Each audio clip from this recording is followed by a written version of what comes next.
Welcome student. 9th standard mathematics part 2 याच्यामध्ये आपला 6 chapter आहे सर्कल आणि याच्यामधला प्रॅक्टिस सेट 6.2 आता आपण या व्हिडिओमध्ये बघणार आहोत. याच्या आधीचे सर्व प्रॅक्टिस सेटचे व्हिडिओ आपण तयार केलेले आहेत. त्याची लिंक खाली डिस्क्रिप्शन मध्ये आहे, तिथे जाऊन तुम्ही आधीचे व्हिडिओ बघू शकता.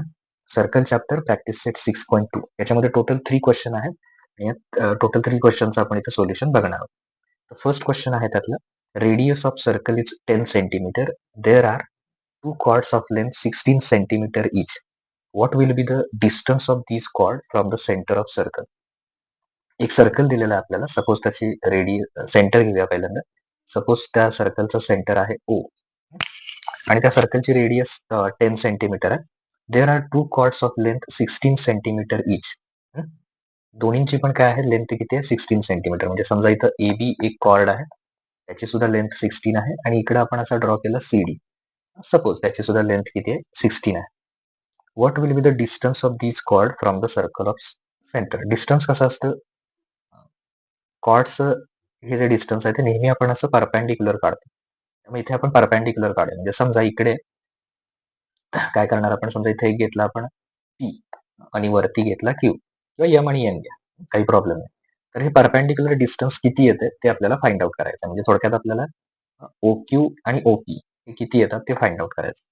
तर सुरुवातीला काय करूया, त्याचं जरासं आता आपण जे डिस्कस केलं ते पहिल्यांदा लिहूया. In circle with centre, in solution मध्ये, in circle with centre O,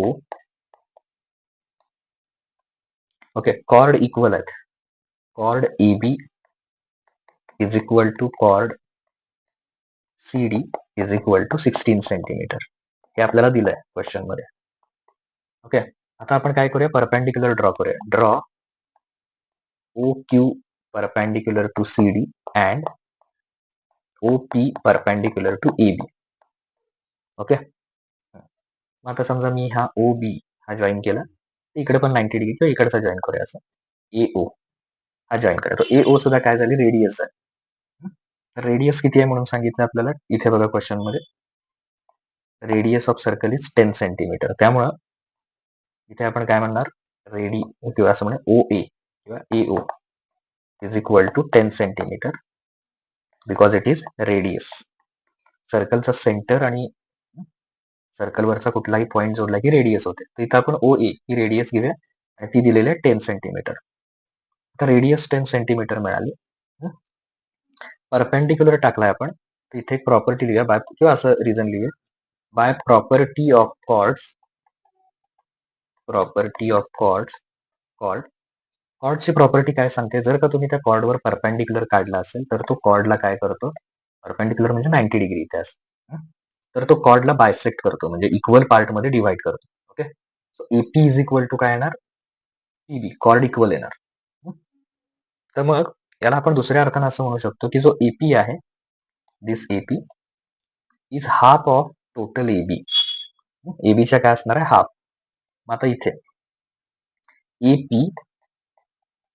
AP is half of AB. That is AB divided by 2. Okay. AP is half of AB. AB च्या निम्मा असणार आहे तो. AB ची व्हॅल्यू किती दिली आहे, तर कॉर्ड्स किती लेंथ आहे त्याची, AB च्या हाफ म्हणजे तर 16 येणार. येस, AB ची व्हॅल्यू 16 च्या half. So AP is equal to किती येणार, 8 सेंटीमीटर. ओके, हा. आता AP 8 सेंटीमीटर आल्यानंतर एक ट्रायंगल कन्सिडर करूया आपण, जसं वरती आहे तसं. इथं O आहे, इथे P आहे आणि इकडे A 90 डिग्री. त्याची रेडियस आता बघितली आपण, किती आहे रेडियस, 10 सेंटीमीटर आहे. त्याच्यानंतर AP आता फाइंड आउट केला 8, तर OP किती येतोय तो फाइंड आउट करूया. Okay, Pythagoras. So in triangle APO, angle P is 90 degree perpendicular टाकल्यामुळे, बाय पायथागोरस थेरम. तर पायथागोरस थेरम कसा यूज करणार, 90 डिग्रीच्या अपोजिट जे साइड आहे त्याला हायपोटेनियस म्हणायचं. म्हणजे AO square is equal to, खाली असणारा बेस घ्यायचा AP स्क्वेअर प्लस इकडचा येणार OP स्क्वेअर. ओके, AO म्हणजे रेडियस, तर रेडियस किती दिलेली आहे आपल्याला, AO ची व्हॅल्यू टाकायची 10 चा स्क्वेअर. AP किती आत्ताच फाइंड आउट केला आपण वरती इथे, 8चा स्क्वेअर आणि मग याच्यावरनं ओपी फाइंड आउट करायचं. तर 10चा स्क्वेअर किती येणार? 10 मल्टिप्लाय 10 100. 8चा स्क्वेअर किती येणार? 64. 8 मल्टिप्लाय 8 किती येणार? 64 plus OP square. Okay, therefore OP square is equal two plus 64 इकडे येऊन काय होणार? मायनस. सो 100 मायनस 64 म्हणजे ओपी स्क्वेअर किती येणार?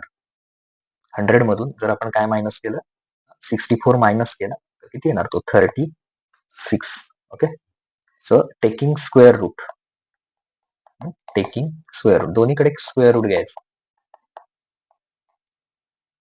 तर स्क्वेअरला स्क्वेअर रूट काय होणार? Cancel. So OP is equal to 36चा स्क्वेअर रूट किती येणार? 6 सेंटीमीटर. ओके, 36चा स्क्वेअर रूट किती येणार? 6 सेंटीमीटर. ओपी आला. आता ऍक्च्युली ओपी हे काय आहे? तर परपेंडिक्युलर डिस्टन्स आहे. दिस ओपी इज किती आला? 6. हे परपेंडिक्युलर डिस्टन्स आहे. आता कॉर्ड जर कॉन्गरंट असतील, if two chords are congruent, then perpendicular distance are also congruent. By property of congruent chords असं लिहायचं. बाय, इथे लिहूया आपण, by property of congruent chords. परत एकदा सांगतो, ती काय आहे ती प्रॉपर्टी? आता जसं सांगितलं तसं, जसं तिथं ईबी आणि सीडी कॉन्गरंट आहेत म्हणजे इक्वल आहेत. Okay, just a minute. इथं बघा, एबी आणि सीडी हे दोन्ही एकमेकाला काय आहेत? कॉन्गरंट आहेत. 16 सेंटीमीटर आहे. तर ते जर कॉन्गरंट असतील तर सेंटर पासून त्यांचं जे डिस्टन्स आहे, परपेंडिक्युलर डिस्टन्स, तर ते सुद्धा इक्वल असणार आहे. म्हणजे हा जर 6 असेल, इकडचा पण किती असणार आहे? 6. Okay, so if OP is equal to 6, then OQ is also 6. So OP is congruent to OQ. OP, therefore segment OP is congruent to segment OQ. That's why OQ is also 6 centimeter. OQ is also 6 centimeter. Therefore perpendicular, जसं question मध्ये विचारलं तसं लिहा, perpendicular distance of given chords from the center of circle. Perpendicular distances of given chords from circle is equal to 6 centimeter. Okay, and that is required. हे पहिलाचा answer येणार आपला. Now second one. Now second question. In circle with radius 13 centimeter, two equal chords are at a distance of 5 centimeter from the center. Find the lengths of chords. Okay, तर याच्यामध्ये सर्कलची radius किती आहे? 13 centimetre आहे. दोन chords जे आहेत ते काय आहेत? टू इक्वल कॉर्ड्स, त्यांची लेंथ इक्वल आहे आणि ते सेंटर पासून किती डिस्टन्सवर आहे? 5 सेंटीमीटरवर. तर मग त्या कॉर्डची लेंथ इक्वल आहेत, पण ते किती आहेत ते फाइंड आउट करायचं. त्याच्यासाठी डायग्राम काय काढणार आपण? तर इथे एक सर्कल ड्रॉ केला. त्या सर्कलचं सेंटर समजा सी आहे किंवा एखाद्या सेंटर ओ आहे आणि इथे आपण कॉर्ड काढले दोन, ए बी आणि सी डी, की ज्यांची लेंथ इक्वल आहे. Okay, two chords are equal. आणि मग त्याच्यानंतर काय केलं आपण? इथे परपेंडिक्युलर ड्रॉ करूया. म्हणजे ओ पासून याच्यावर टाकला परपेंडिक्युलर आणि इकडे खाली टाकला परपेंडिक्युलर. सेंटर पासून परपेंडिक्युलर टाकला. तर समजा इथे A B C D E आणि इथे एफ आहे. ओके, इथे आपण परपेंडिक्युलर टाकले. आता ते टाकल्यानंतर आपल्याला काय दिलेलं आहे? कॉर्ड्स किती डिस्टन्सवर आहेत? तर कॉर्ड आहेत 5 डिस्टन्सवर, म्हणजे इथं पण 5 आणि इथं पण 5. तर हे काय आहेत? इक्वल डिस्टन्सवर आहे. इव्हन त्याची रेडियस पण दिली आहे. सो रेडियस किती आहे? समजा हा ओ ई आपण जोडला इथे, तर तो किती दिलेला आहे? 13 सेंटीमीटर. तर मग आपल्याला कॉर्ड्सची लेंथ फाइंड आउट करायची. तर जे आपण आता सगळं एक्सप्लेन केलं ते जरा लिहूया स्टार्टिंगला. In circle with centre O, chords are congruent म्हणजे इक्वल आहेत. सो कॉर्ड ए बी म्हणजे त्यांची लेंथ इक्वल आहे. Chord A B equal to chord C D. हे आपल्याला दिलंय क्वेश्चन मध्ये की कॉर्ड इक्वल आहे. तर हे केल्यानंतर इथे आता आपण परपेंडिक्युलर ड्रॉ करूया. Draw perpendicular O E to C D and दुसरा एक परपेंडिक्युलर टाकायचा O F two A B. किंवा OF टू AB पहिला लिहा, मग OF टू परपेंडिक्युलर CD ते दिलेलं आहे आपल्याला. मग याचा अर्थ आपला जो OF आणि OE हे दोघं किती असणार आहेत? 5. Therefore OF is equal to 5 and OC is also OF is equal to 5 and OE is also 5. Perpendicular distance किती आहेत? 5 सेंटीमीटर त्यांनी दिलेलं आहे. ठीक आहे, ते लिहूया सेंटीमीटर. आता हे काढल्यानंतर AO ही रेडियस आहे, तर ती पण आपण जॉईन केली आहे. AO इक्वल टू रेडियस किती आहे म्हटलं त्याची? 13 सेंटीमीटर. लिहूया ब्रॅकेटमध्ये. AO ही काय आहे? रेडियस आहे. नाव इन ट्रायंगल, फर्स्ट स्टेप याची. नाव इन ट्रायंगल AFO तर हा पार्ट घेऊया ट्रायंगलचा आपण इथला. AFO F 90 डिग्री आहे त्याच्यामध्ये. Angle F is equal to 90 degree. Therefore by Pythagoras theorem, कुठला थेरम यूज करणार आपण? पायथागोरसचा थेरम यूज करणार. मग पायथागोरसचा थेरम कसा यूज करतात? Hypotenuse square. आता इथे हायपोटेनियस कोण आहे बघा, तर Fच्या 90 डिग्रीच्या समोरची side AO square is equal to, मग पहिल्यांदा एक बेस घ्या, AF square plus OF square. Okay, तर हे base square plus height square हे आपल्याला दिलेलं आहे.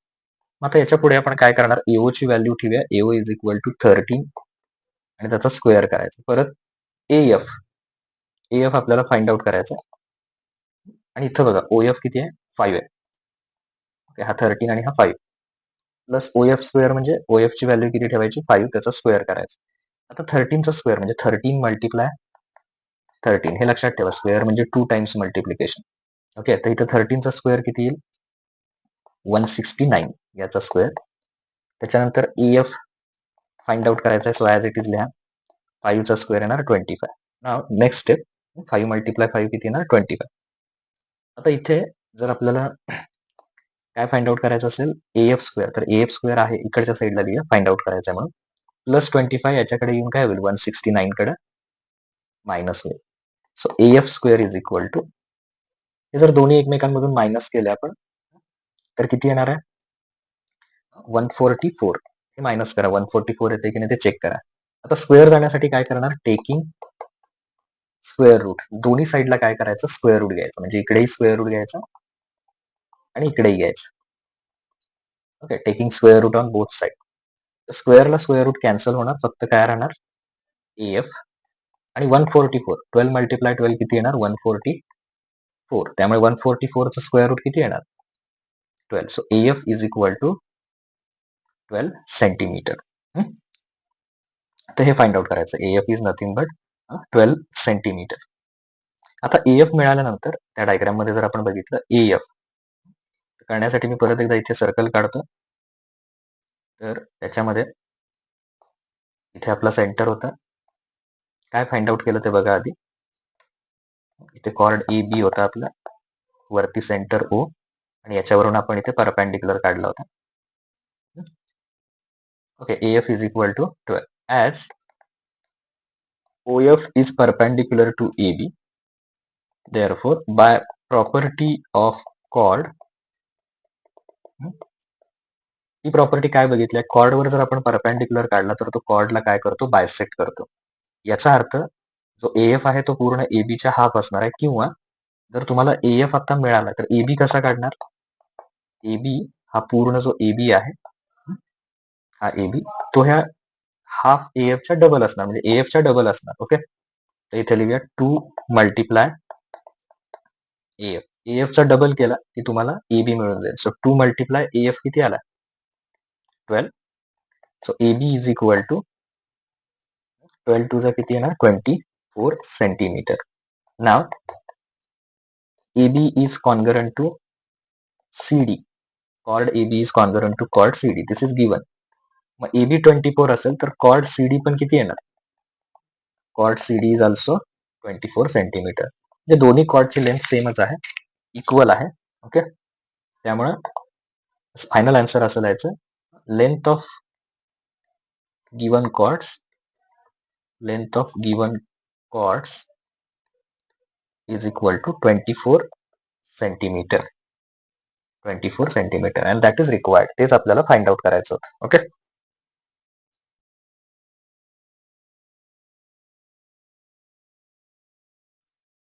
Now third question, segment PM and segment PN are congruent chords of circle. Okay. PM आणि PN हे दोन कॉर्ड आहेत, ते एकमेकाला कॉन्ग्रुएंट आहेत म्हणजे इक्वल आहेत. With centre C. Show that the ray PC is the bisector of angle NPM.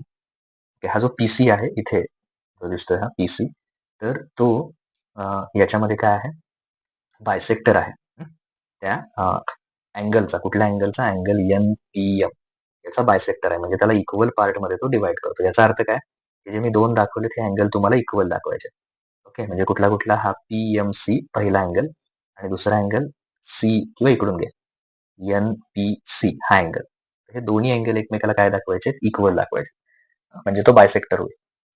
तर स्टार्ट करताना गिवन पासून करूया. गिवन सर्कलचं सेंटर कोण आहे ते लिहा. In circle with centre O. Okay. In circle with centre O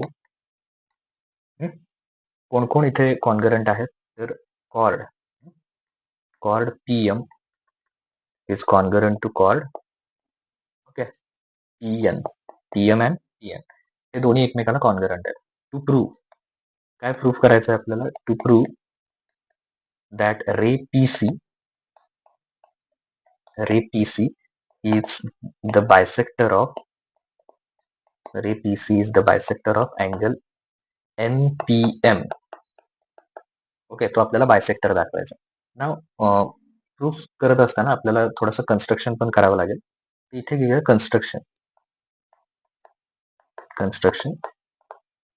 draw. तर बघा कन्स्ट्रक्शन मध्ये काय घेणार आहे आपण? इकडे एक परपेंडिक्युलर काढायचा. हा डॉटेड दाखवलं तरी चालेल. इकडे परपेंडिक्युलर आणि इकडेही परपेंडिक्युलर. ओके. तर इकडे त्याला Q म्हणूया वरती, Q आणि इकडे R. Okay. Draw QC perpendicular. Okay, QC perpendicular to PM and draw CR perpendicular to PN. Okay. जेणेकरून काय असलं पाहिजे? P dash Q dash M. Okay. हा एक असला पाहिजे P dash Q dash M आणि इकडं P dash R dash N, म्हणजे कोलिनियर असले पाहिजे. थोडक्यात काय इथं दिसतंय आपल्याला डायग्राम मध्ये PQM हे एकाच लाईनवर आहेत आणि PRN हे एकाच लाईनवर आहे. अशा पद्धतीने ते परपेंडिक्युलर टाकायचे. आता ते झाल्यानंतर मेन प्रूफचा पार्ट सुरू होतो, तो फार इम्पॉर्टंट आहे. प्रूफ मध्ये बघूया आता आपण. प्रूफ मध्ये आपण पहिल्यांदा हे बघितलं की कॉर्ड जे आहेत, कुठले कुठले कॉर्ड PM आणि PN हे दोघेही एकमेकाला काय आहेत? कॉन्ग्रुएंट आहेत, म्हणजे इक्वल आहेत. Okay. So chord PM is congruent to chord PN. हे क्वेश्चन मध्ये दिलंय आपल्याला, त्यामुळे आपण काय म्हणणार? It is given. त्याच्यानंतर आपण आता परपेंडिक्युलर टाकलेत, म्हणजे QC is perpendicular to PM and दुसरा CR is perpendicular to PN. So it is construction. आता एक थेरम आपल्याला झाला की जर कॉर्ड कॉन्ग्रुएंट असतील, म्हणजे बघा दोन्ही कॉर्ड आहेत इथे, हे कॉर्ड PM आणि PN जर कॉन्ग्रुएंट असतील, तर या दोन्ही कॉर्डवर जे टाकलेले परपेंडिक्युलर आहेत, म्हणजे हे दोन परपेंडिक्युलर, कुठले कुठले परपेंडिक्युलर? QC आणि इकडे CR किंवा RC कसंही म्हणा, QC आणि CR. तर जर कॉर्ड इक्वल असतील तर हे परपेंडिक्युलर पण काय असतात? इक्वल असतात. ओके. दॅट्स वाय आपण असं लिहूया, देअरफोर इथे असं लिहूया, sorry, CQ equal to CQ is congruent to CR because असं लिहूया, if chords are congruent, then their perpendicular distance, short मध्ये लिहिलं मी, perpendicular distance is also congruent. जर का दोन्ही कॉर्ड कॉन्ग्रुएंट असतील तर त्यांचं परपेंडिक्युलर डिस्टन्स पण काय असतं? कॉन्ग्रुएंट असतो. CQ is equal to CR. This is number 1. त्याला नंबर 1 देऊया. आता आपल्याला दोन ट्रायंगल कन्सिडर करायचे आहेत याच्यात. तर कुठले दोन ट्रायंगल कन्सिडर करणार आहे आपण? तर हे घेऊया, जसं की इथं पी, ओके, पी क्यू एवढा पार्ट घेऊया पहिल्यांदा. पी क्यू हा एक इकडं, मध्ये इथं सी आहे, इकडे आर. हा जरा पर्टिक्युलर याच्यातले दोन ट्रायंगल घेऊया. इथे 90 डिग्री आहे, इथेही 90. एक्सप्लेन करण्यासाठी मी इथं काढतो, तुम्ही परत काढायची गरज नाही. तर याच्यामध्ये असं लिहूया, in triangle, just in triangle PQC and triangle PRC. Okay, या दोन ट्रायंगल मध्ये जर आपण बघितलं तर क्यू आणि आर हे 90 डिग्री आहे. Angle Q is equal to angle R is equal to 90 degree by construction. Construction मध्ये आपण इथं परपॅन्डिक्युलर टाकलेत बघा वरती. कन्स्ट्रक्शन मध्ये ड्रॉ परपॅन्डिक्युलर हे इथं 90 डिग्री हे जे केलं ते. तर हे दोन्ही काय झालं, एकमेकाला परपॅन्डिक्युलर, म्हणजे यातून आपल्याला काय दिसलं की हे दोन्ही राईट अँगल ट्रायंगल आहे. आता त्याच्यानंतर वरती आपण इकडं सी क्यू इक्वल टू काय घेतलं, from 1 C Q equal to C R हे प्रूफ केलं. Okay, C Q, segment C Q equal to C R from 1 perpendicular distance are equal, असं लिहिलंय वरती. That is from 1. आता त्याच्यानंतर पुढे दोघांमध्ये जर तुम्ही बघितलं तर ही जी पी सी ही साईड आहे 90 डिग्रीच्या अपोजिट असते, त्याला काय म्हणतो, हायपोटेनियस. दोघांमध्ये पण ती कॉमन आहे. ओके, इथे असं लिहूया, hypotenuse, just a minute, hypotenuse PC is congruent to hypotenuse PC. तर ह्याला काय म्हणणार, कॉमन साईड म्हणा किंवा हायपोटेनियस इज ऑल्सो साईड किंवा कॉमन हायपोटेनियस, असं जरी रिझन दिलं तरी चालेल. म्हणजे दोन ट्रायंगल एकमेकाला काय झालं, therefore triangle PQC is congruent to triangle PRC. Okay, PQC is congruent to triangle PRC. ही टेस्ट कुठली आली, रिझन लिहिताना लिहा, hypotenuse side test. Okay, hypotenuse side test नुसार दोन ट्रायंगल एकमेकाला काय आले, कॉन्गरंट आले. आता ट्रायंगल कॉन्गरंट आल्यानंतर त्याच्या करस्पॉन्डिंग अँगल घेऊ शकतो आपण. म्हणजे अँगल कसे घ्यायचे बघा, तर पहिला क्यू पासून स्टार्ट करायचं, QPC. सो असं अँगल QPC. तसंच इकडे सिक्वेन्सने काय येणार, RPC.